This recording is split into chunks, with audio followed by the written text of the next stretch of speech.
Ration కార్డుల ఆశావహులకు శుభవార్తట. మీ సేవలో కూడా దరఖాస్తులకు అవకాశం. పాత వాటిలో మార్పులు చేర్పులకు వెసులుబాటు కల్పించిన పౌర సరఫరాల శాఖ.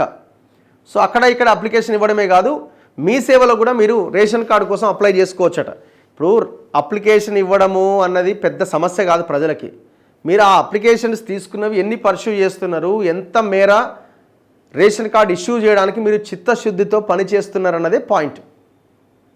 దాదాపుగా అందరు అప్లై చేసుకున్నారు. మీరు కొత్తగా ఇంకేదో వాళ్ళు అప్లై చేసుకోవాల్సిన అవసరం ఏం లేదు. అక్కడ ఎవరైనా మిగిలితే అక్కడక్కడ మిగులుతుండొచ్చు, కానీ రేషన్ కార్డుల కోసం 11 సంవత్సరాలుగా వెయిట్ చేస్తున్నారు ప్రజలు.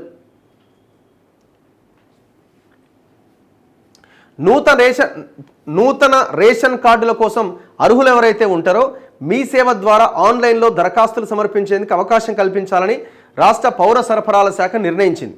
ఇప్పటికే ఉన్న పాత కార్డుల్లో కుటుంబ సభ్యుల పేర్లు చేర్చడంతో పాటు ఇతర మార్పులు చేర్పులు చేసేందుకు కూడా అవకాశం కల్పించబోతున్నది.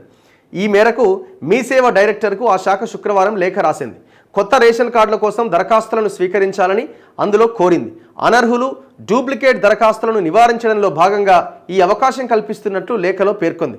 పౌర సరఫరాల శాఖ తీసుకున్న ఈ నిర్ణయంతో ప్రజలు తమకు సమీపంలోని మీ సేవా కేంద్రాల్లో దరఖాస్తు చేసుకునే వెసులుబాటును కల్పించిందట. సో ఈ అవకాశాన్ని వినియోగించుకోండి. మీ సేవలో కూడా మీరు అప్లై చేసుకోవడానికి అవకాశం ఉందట.